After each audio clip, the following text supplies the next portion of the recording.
Hi, this is Calculus 12, Chapter 5.3. We're going to be looking at definite integrals and antiderivatives. It's fine starting off with approximating definite integrals using areas, but we only have so many shapes, so we need some rules that will help us solve them better. Okay, just like with derivatives, we had a whole bunch of rules. We have some properties and rules for definite integrals. So the order. If we're taking the limit from b to a of the integral f of x dx, this is negative the integral from a to b of f of x dx. So, for example, negative integral from negative 1 to 0 of x cubed dx equals integral from 0 to negative 1 of x cubed dx. Okay, this doesn't give us an answer. It just gives us a way to rewrite that integral. The zero property, the integral from a to a of f of x dx equals 0. And the way to think of this is we have 0 width. Anything times 0 is 0. The constant multiple rule. Okay, this is just like the derivatives. The integral from a to b of k times f of x dx equals k times the integral from a to b f of x dx. So here's an example. Integral from 0 to 2, 3x dx equals 3 times the integral from 0 to 2 of x dx. Again, we're not evaluating the integral here. We're just able to rewrite the integral. And sometimes you want to rewrite the integral to make it easier to integrate. And just like derivatives, we have sum and difference properties.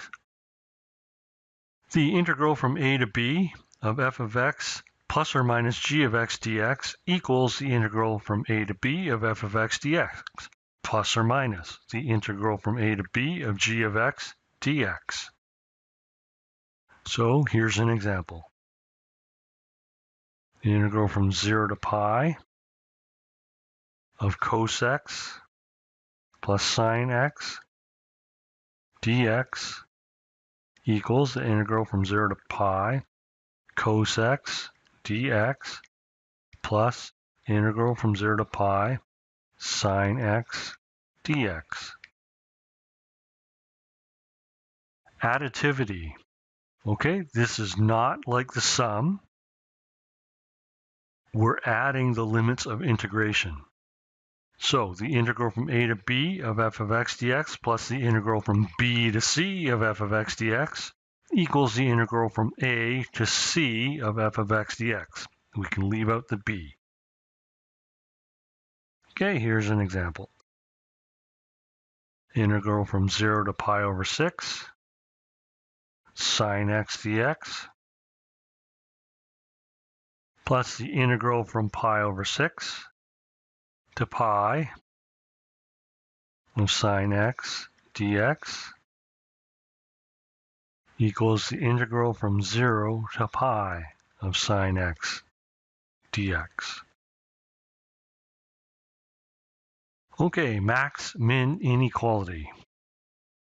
So what does this say? If we take the minimum value of f on the interval from a to b, multiply that by the width, we get a rectangle. This is a lower bound for the integral of a to b of f of x dx. And this integral is less than the maximum on that interval times the width of the interval. Okay, so this rectangle is going to be larger than that integral. Okay, and the best way to understand this is draw a quick little example.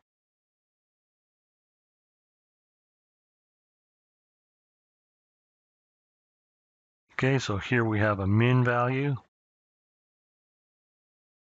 Here we have a max value. And let's say we're going from 0 to pi. This is 0, this is 1, this is 2. Okay, so here we would have 2 pi as a maximum area, and we would have 1 pi as the minimum area, and the integral is going to be somewhere in between. So let's look at the example. 1 times pi minus 0 less than or equal to the integral from 0 to pi of sine x. I'm going to put brackets around that to be clear. Plus 1 dx less than or equal to 2 times pi minus 0. Okay, another property, domination. If f of x is always bigger than g of x on the interval a to b, then the integral from a to b of f of x dx is greater than the integral from a to b of g of x dx. So, for example, x is greater than or equal to x squared on 0 to 1. Therefore, the integral from 0 to 1 of x dx is greater than or equal to the integral from 0 to 1 of x squared dx. This is important. Use these rules to simplify the integrands for an easier antiderivative to solve, or use it to isolate and substitute known definite integrals. So here's an example. Now, we don't know what f of x is. We don't know what g of x is. We just know the integral from -1 to 1 is equal to 4. The integral from -5 to -1 is 3. And the integral from -1 to 1 of g of x is -6. Nowhere are we asked to solve for f of x or g of x. We're just asked to find the definite integrals. So, first one, we'll use the order property. Okay, we're just changing the direction because we don't have an integral from -1 to 5. We have an integral from -5 to -1. So that's negative, -5, -1, f of x dx. Now we can substitute -3. Next, we don't have an integral from -5 to 1, but we do have from -5 to -1, and then continuing from -1 to 1. So that's the additivity.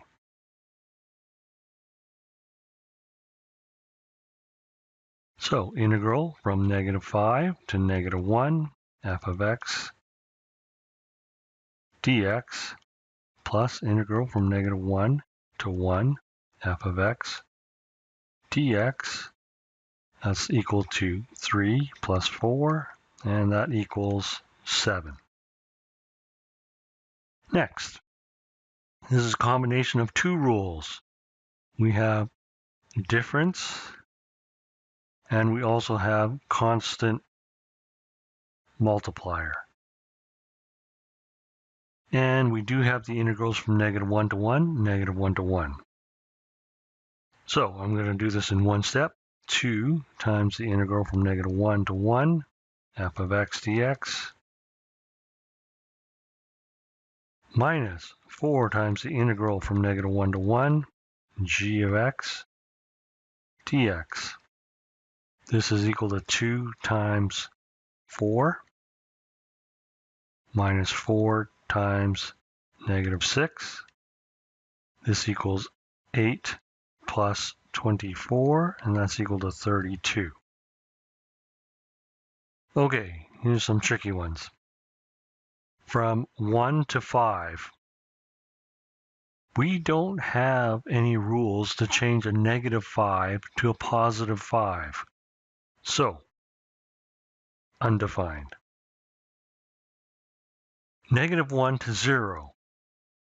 We don't have a rule to divide this integral apart. Okay? So again, it's undefined. We can't do it because we don't know what the shape of that function is. Okay, 5 to negative 1. Again, we can't change that negative 5 into a positive 5. Undefined.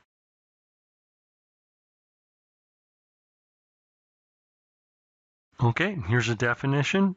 Average value. And we're going to use the mean average. If f is integrable on a to b, its average value on a to b is average of f equals 1 over b minus a. That's the width. Integral from a to b, f of x dx. Okay, and let's look at an example of how to use this. Find the average value of f of x equal to sine x on the interval 0 to pi over 2. Average of f equals 1 over pi over 2 minus 0. Integral from 0 to pi over 2 sine x dx. Okay, for now, you don't know how to integrate this, so find on calculator. And this is a reciprocal, so we flip it over, 2 over pi. And let's pull up a calculator.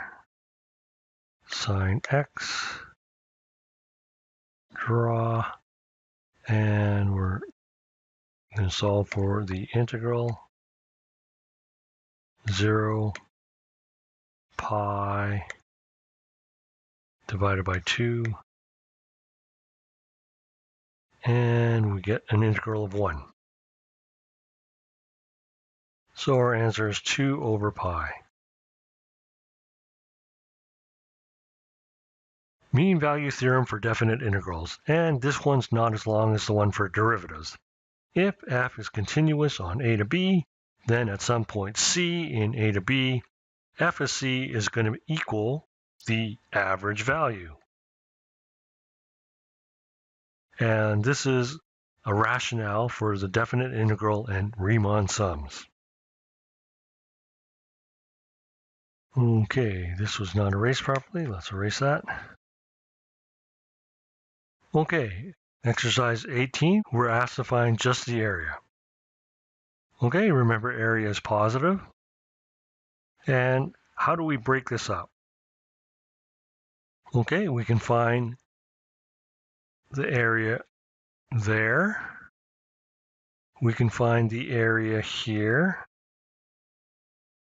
And this area is white, so we need to subtract it off this rectangle. Okay, but if we calculate the definite integral here, it's going to be negative. So we just add this part because we know it's negative.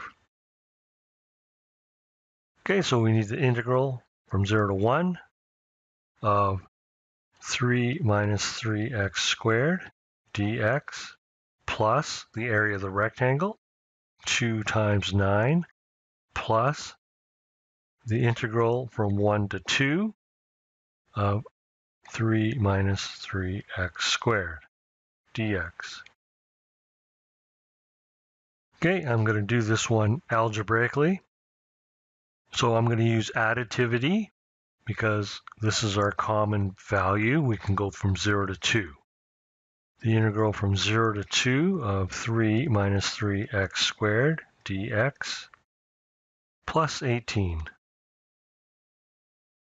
Okay, the antiderivative for this is 3x minus 3x cubed over 3, and we're evaluating from 0 to 2 plus 18. So the zeros are going to go away. 2 times 3 is 6 minus 2 cubed, that's 8. And we're just going to put minus 0 plus 18. And that gives us negative 2 plus 18, and our answer is 16.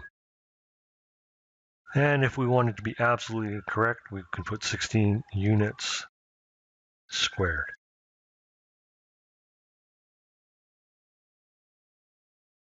Okay, here we have another example. We're going to do number 24, y is equal to x squared minus 4x from the interval 0 to 5.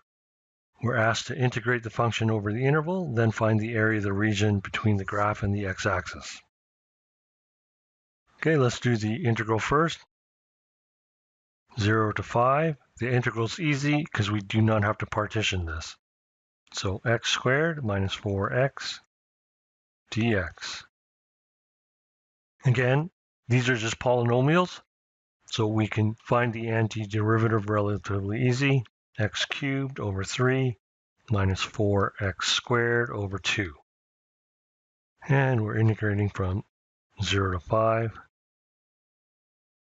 So 0 is going to result in 0. So we have 125 over 3 minus, this is going to be 25 times 2. So that's 50 minus 0. So we're going to multiply this by 3 over 3, so we get 150, and we get negative 25 over 3.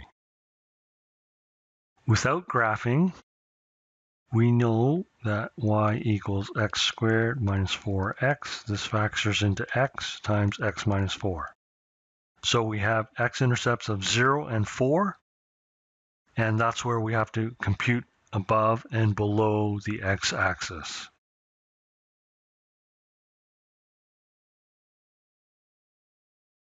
Okay, so y is less than 0 on x equals 0 to 4,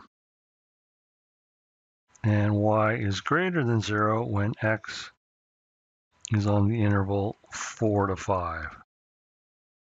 Okay, if you don't believe me, you need to graph this.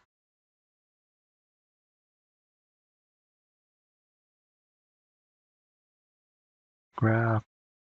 Okay, so here between 0 and 4, it's below 0. Here it's above 0. So the area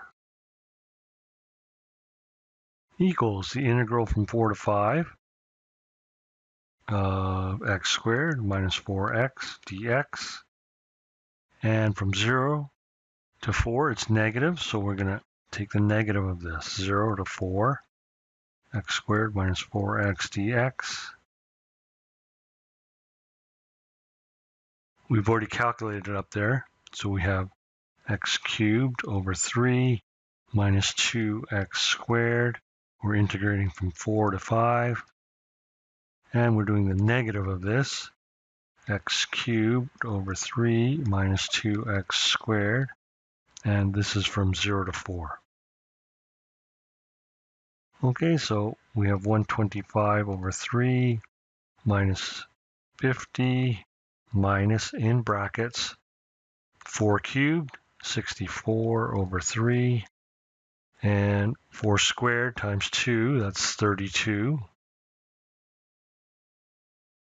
minus, and we have the same values here. Let's put big brackets, 64 over 3 minus 32. And we have minus 0. Okay, so we have negative, negative, negative, negative. That's 64 minus 50, that's 14. We have 125 over 3. Here we have negative 64 over 3. Here we have another negative 64 over 3. So we have minus 128 over 3. So this gives us negative 3 over 3. That's negative 1. And plus 14, so that we have 13.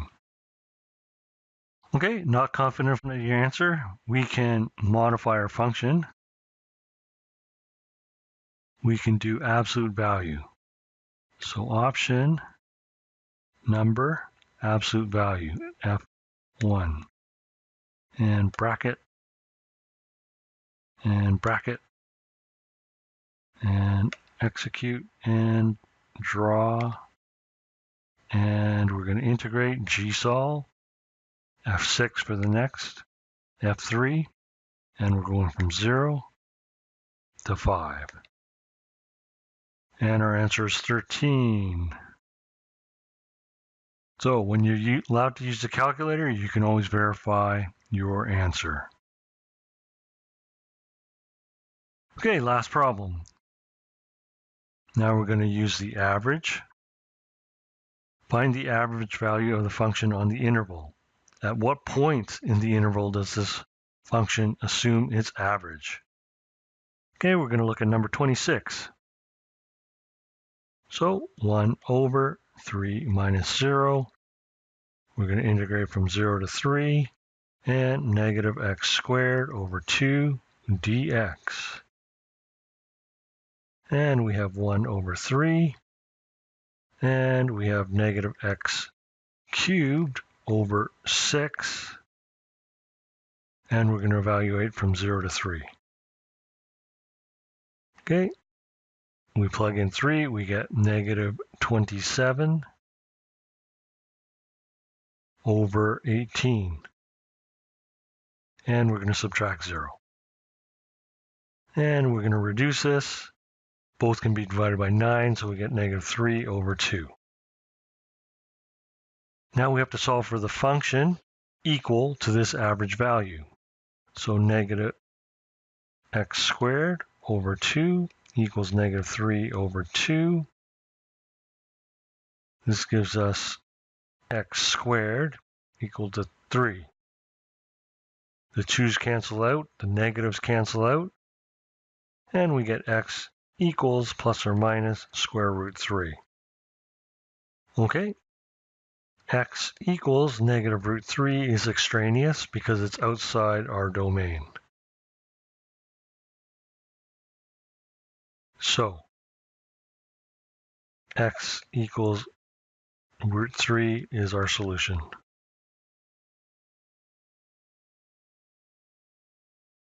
It holds the average value on 0 to 3. Okay, we can check that on the calculator too. Exit negative x squared divided by 2. And we're looking for our average value, negative 3 over 2. Draw. And we're going to solve for the intersection. And there we go. 1.732. Menu 1, square root 3, 1.732. And that completes this lesson.